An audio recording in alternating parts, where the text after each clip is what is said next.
What's up, apes? Hope everybody is doing well, and welcome back to another edition of the Daily Peels video stream / podcast for the day. My name is, of course, David. It is currently 7:37 p.m. on this beautiful, that's actually a great time for what we're going to be talking about in a minute with the Boeing 737 Maxes, because we got a whole lot of news there. But it is a beautiful Monday evening here at the Daily Peel Global Headquarters.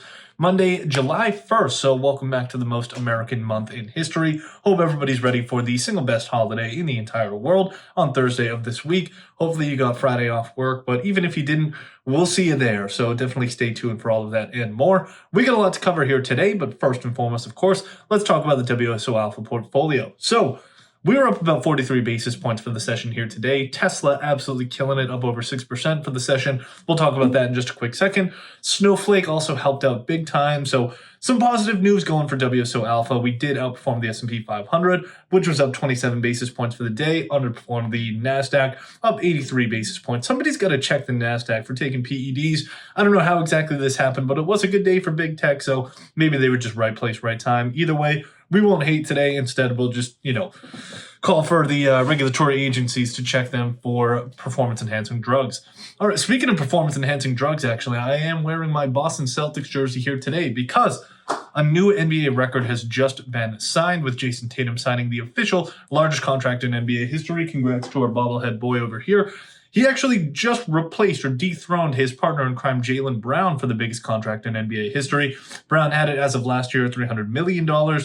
Tatum just set it for $314 million, or about $63 million, I believe it is, over the next about 5 years or so. So, hey, good for him. Well deserved. Let's go ahead and get into the news that you guys are actually here for today. So, starting off with the banana bits, we saw Treasury yields start rising. Notably, the timing was a little bit strange following the presidential debate that was an absolute disaster on Thursday. Saw Treasury yields start to spike once again. Bond markets could be getting a little bit concerned at another Trump presidency, so definitely be aware for all of that stuff. The Daily Chart Book, the Daily Peel's personal favorite supplier of charts, they just came out with a new kind of study. Basically, they compiled 30 charts on U.S. business activity and what's going on there over the past couple of months or so. Looking surprisingly optimistic for the time, but CEO optimism tends to come at just the wrong time. So they are optimistic from CEOs down to everyday idiots like you and me that they call consumers. So, maybe there is reason to be optimistic, but you'd be hard-pressed to find that like if you interviewed somebody on the street, you'd be hard-pressed to find any optimism about the economy. Anyway, Paramount is finally admitting the problems going on with Paramount Plus and just how much of a piece of trash service it is. And they are officially looking for partners, basically somebody to come in and save the day, because that streaming service is absolutely not one that can stand on its own two legs. It is a feature. It is not a full service. The suite of IP at Paramount, I don't even know. What do they have? Do they even have South Park anymore? I'm pretty sure they premiered South Park movies on Paramount Plus, but I watched that on HBO, so I don't know. If you really, the only ones you need are YouTube TV, Netflix, and HBO, and you're good to go.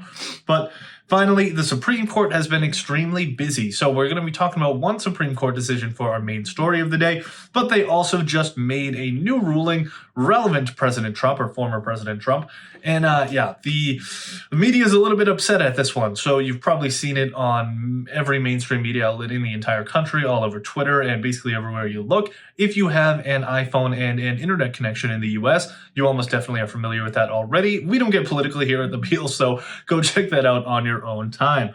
All right, but we do want to talk about one Supreme Court decision that did occur over this weekend. So the Supreme Court was extremely active because they were about to begin their summer recess, which was invented back when the country was founded, because back in the day, during the summertime, people kind of had to go back, tend to their farms, and it was unbelievably hot. Nobody wanted to sit in those fucking literal military uniforms with the wigs on and the 7 different layers of clothing in these non-AC wooden rooms with no windows. Nobody wanted to do that in July and August, especially in the swamp that is Washington, D.C. So they used to do these recesses, and for whatever the fuck reason, we still do them to this day, despite the fact that air conditioning is a thing. Either way, whatever, that's just the bureaucracy that is the American political system, I guess. But today, that bureaucracy was reduced just a little bit. So on Sunday, the Supreme Court made a decision in what's called the Chevron deference case. So that's not actually the name of the case, but that's kind of how it's thought about, because that was the big topic underway. So some background. A couple of fishing companies challenged their regulatory agencies, being the National Marine Fishery Services, which is It's a branch of the Department of Commerce. It's like under something else in between the NMFS and the Department of Commerce. But either way, essentially what was going on was there was this regulation that required certain fishing vessels to have like an overseer on board. And the worst part is that these fishing companies were responsible for paying for that federal agent to be on their boat. Imagine selling Coke and you have to pay a federal agent to come and sit in with you. Like, you'd be a little upset about that. So these fishing vessels, these fishing companies were a little bit upset at that as well. They started this legal process years ago and it finally reached the Supreme Court over this weekend, and they did make a decision. So essentially, what the Supreme Court decided was that forcing these fishing companies to pay for regulators on their boats was bullshit. And the reason is because it all comes back to this idea of what's called the Chevron deference. So what is the Chevron deference? Well, back in 1984, when Apple was releasing its first Macintosh computer, Reagan was up for re-election, Prince had just dropped Purple Rain, my mom's favorite album of all time.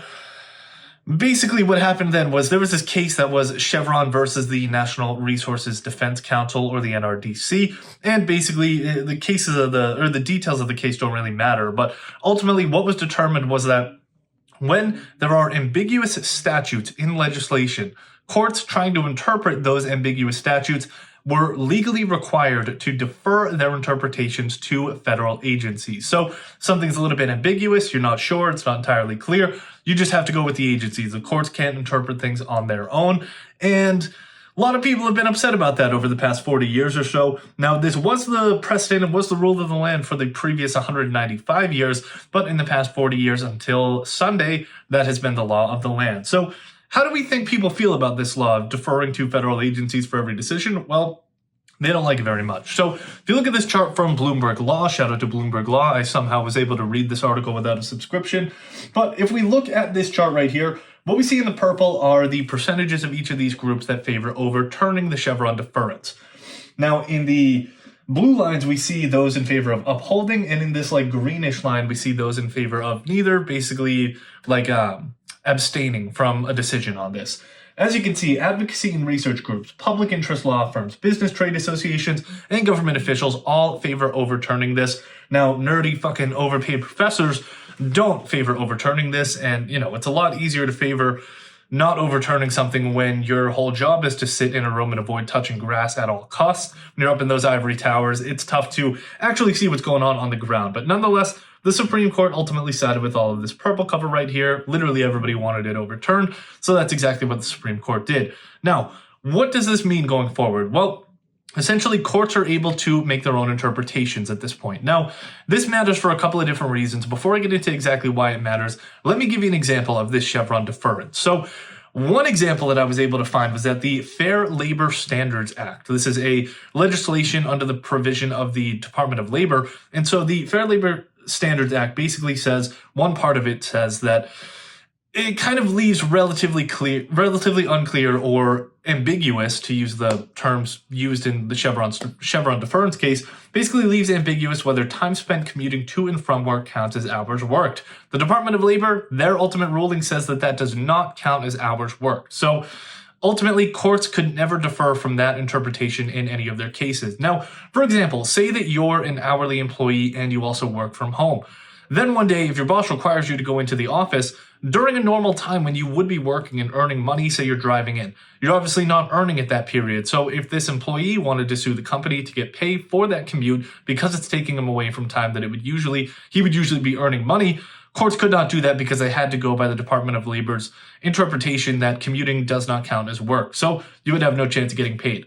Now, a court could interpret and say, wait, actually, that's kind of bullshit in this case because, XYZ reasons. He usually is earning money at this time. The only reason that he's not earning is because the company required him to come into the office. So if this employee did decide to sue, courts could ultimately side with him and force the company to pay him for that commute time. So that's just one very small example of where this actually matters. But the reason that companies are so ecstatic about this stuff is because of this. Fuck, I really thought that chart was going to pull up at the right time. This chart right here, this pie chart that you're seeing. So this is essentially showing when Chevron deference is challenged. So a lot of the time, courts will make this deference to federal agencies' rulings, and companies will say, hey, wait a minute, This isn't ambiguous. This is unambiguous, in fact, and therefore courts can make a decision on their own, and they don't have to go with an agency's decision. So what we see right here is that in the 68 examples of this being challenged since January 1st of 2022, 47% aka a very nice 47 times of those 68 instances, aka 69 or about 70% of the time, ultimately, deference is given to the federal agencies in their interpretation. So now, going forward, that is no longer going to be a requirement. The reason that companies like this a lot is because it essentially strengthens the rule of law in the United States, creates a much more predictable environment because regulatory agencies are not subject to what's called 𝗪𝗔𝗡𝗗𝗗𝗏. 𝗪𝗔𝗡𝗏 is a rule in the United States and most places under English common law where courts have to adhere to prior precedent unless that precedent was done erroneously, inconsistently, or has been obsoleted. So outside of those three reasons, if courts are presented with similar facts, they just go by a previous decision to keep things consistent, maintain the rule of law. That is back in all of these cases because Chevron deference is no longer allowed under these new decisions. So Chevron deference, arguably completely unconstitutional from the get-go. I'm not a constitutional scholar, so I'm not going to comment on any of that. But now that agencies have lost this ability, corporations are expecting a much more predictable, accountable, transparent environment with a lot more scrutiny for these rules and regulations that are enforced by these federal agencies. So they were very happy to see that this decision was struck down. Probably the happiest people to see this struck down are corporate lawyers who are now going to be able to basically go after a lot of these cases without being just like stopped at the very beginning based on an agency's interpretation of certain law. So their wallets are about to get nice and fat. Companies are about to have a lot more freedom and not necessarily be subject to decisions by regulators that could be changed in any case because, see again, they're not subject to 𝗪𝗔𝗡𝗗𝗏. So it brings back an element of certainty back into the corporate law world. All right, now that boring shit is done, let's move on to some big stock movers of the day. So Tesla was up 6.1% for the session. They have delivery numbers coming out today, aka tomorrow, because it is currently Monday. They're going to be coming out on Tuesday morning, which is when most of you are watching this, so that's why I'm going to say today. Now, the Q1 delivery numbers were an absolute abomination. It was the first decline since 2020, and Tesla didn't have a pandemic to blame this on. So there was really no getting around it, but analysts are expecting about 13% growth from Q1. So they were getting pretty excited that the company is going to be able to live up to that metric. I don't know if Tesla announcing its fourth recall of the Cybertruck counts as negative deliveries, but probably should if you ask me. But either way, analysts are excited. We'll find out if that excitement is actually warranted in just a couple of hours. Okay, moving on down to Coinbase, up 5% for the session. Coinbase has a lot going on. First and foremost, Bitcoin prices have been moving higher over the past week or so, and they legged up pretty exponentially earlier in the day here. But ultimately, at the time of writing, they're up 2.4% in the last 24 hours, or at about $63,790 per Bitcoin. Now, Coinbase has a lot of other stuff going on right now. They just partnered with Stripe to speed up transaction processing. They also filed lawsuits against the SEC and the FDIC for complicated reasons that we're not going to get into here today. But either way, investors were loving it. They're excited about the future for the company. Once again, up 5% for the session. Now, down 6.6% for the session was Chewy, and it is for my fucking favorite reason in the entire world. Fucking Keith Gill, aka 𝗪𝗡𝗪𝗀, aka Roaring Kitty, somebody who I both love and hate at the same time so strongly. He basically on Friday did one of his cryptic bullshit tweets where he just tweeted out a picture of a dog. And it turns out, as we learned today, that he did that because he just bought 9,001,000 shares of Chewy. Chewy, for those of you who don't know, was founded by Keith Gill's rumored boyfriend and CEO of GameStop, Ryan Cohen. So Gill is apparently just following around Ryan Cohen, even though it seems like everything he touches completely falls apart until he leaves. His primary job is to day trade GameStop's cash balance and hopefully make some money because clearly their business can't do it on their own. But nonetheless, it seems like actual real adult investors just bailed out of this schizophrenic nightmare when they heard that the meme stock momentum was coming. The stock popped in the early hour session, pre-market, but it ultimately ended the day down 6.6%. Ironically, Keith Gill also owns 6.6% of Chewy after today, or about $228 million worth of stock as of today's closing price. Finally, cruise stocks were down big on the session. We had Norwegian Cruise Lines down 6%, Carnival Cruise Lines down 5.4%, and Royal Caribbean down 1.9%. Basically, this was all linked to the same thing. There was a hurricane in the island of Grenada, a Category 4 hurricane, which is a relatively popular cruise destination, I guess. Ultimately, the more important thing to be worried about is the humanitarian tragedy that's going on after Category 4 hurricane over there. But either way, the stocks were all down as a result because of potential damage to assets as well as weakened demand in a relatively popular cruising location. All right, let's finish up with today's Thought Banana. We are once again talking about more suits and court cases and blah, blah, blah, blah, blah. But we are talking about Boeing's busy weekend. So Boeing, in case you guys don't know, they love killing people. They have killed 346 of their passengers over the past 6 years or so. Back in 2018 and 2019, it was called Lion Flight 610 and Ethiopian Airlines Flight 302. Both of these were the 737 MAX 9s that ultimately, there was some software glitch allegedly that caused these planes to very tragically crash into the ground, killing all passengers on board. More than 5 years later, Boeing is finally going to face some degree of scrutiny for this. Now, for those of you who don't know, Ted Bundy was convicted in a shorter amount of time than it's taken the DOJ to actually seek a guilty plea against Boeing. So, some background. Boeing, back in 2021, they did agree to pay $2.5 billion for this, but they didn't have to say that they were guilty. They didn't say they were not guilty or anything like that. Basically, what they did is they decided to blame their pilots. And ultimately, from my reading of this, they're blaming the pilots who tragically passed in these crashes. So, absolutely horrific. Some of the most unethical shit I could ever imagine in my entire life. But either way, the DOJ has reopened the case and they're now seeking a guilty plea and an additional $247 million from Boeing for these cases. At the same time, Boeing also announced over this weekend that they're going to get even bigger, just what we need from a company who can't fucking tie its own shoes. They are going to be reacquiring Spirit AeroSystems. So this is a fuselage maker, which is the tube part of the plane. Boeing, they used to be a subsidiary of Boeing. Boeing spun them off back in 2005, but now the company is reacquiring its North America operations, basically the biggest things being core plants in Wichita and the Tulsa area, where they actually produce these fuselages. So Boeing is repurchasing all of that stuff. Meanwhile, Airbus, Boeing's European competitor, is going to be buying Spirit AeroSystems' loss-making European division. So this thing's getting split up. It's getting reabsorbed back into the duopoly that is global aviation. Now, Boeing is going to be paying $37.25 per share, all in stock, roughly a 13.4% premium to Friday's close, and assigning a roughly $8.3 billion enterprise value to this company when you add in all of its fucked up debt. Now, obviously, Boeing is completely fucked. As an aside, I just want to remind everybody what's currently going on with Boeing, which is that their Starliner spacecraft, so this is their spaceship that's basically a ferry to and from the International Space Station for NASA astronauts, recently took its maiden voyage with actual astronauts on them. Went up to the International Space Station about a month and a half or so ago.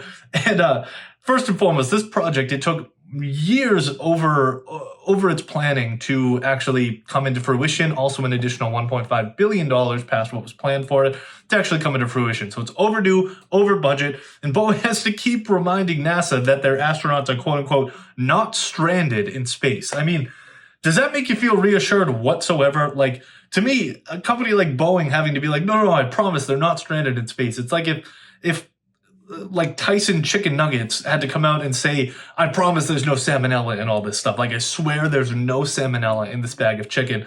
I'd be kind of like, bro, are you trying to give me salmonella? Like, what the fuck's going on here? Either way, that about does it for us here today, guys. We are just wondering how Boeing can ensure that, or how basically regulators, taxpayers can ensure that Boeing doesn't kill any more of our fellow Americans and other international colleagues. And where do we think Boeing stock is going to be in 1, 5, 10 years from now? I mean, if it's anything like its planes, it's going to be through the ground. I'm sorry, that was a terrible joke. I feel really bad about making that already. So I'm just going to go ahead and call it right now. It is 7:56 p.m.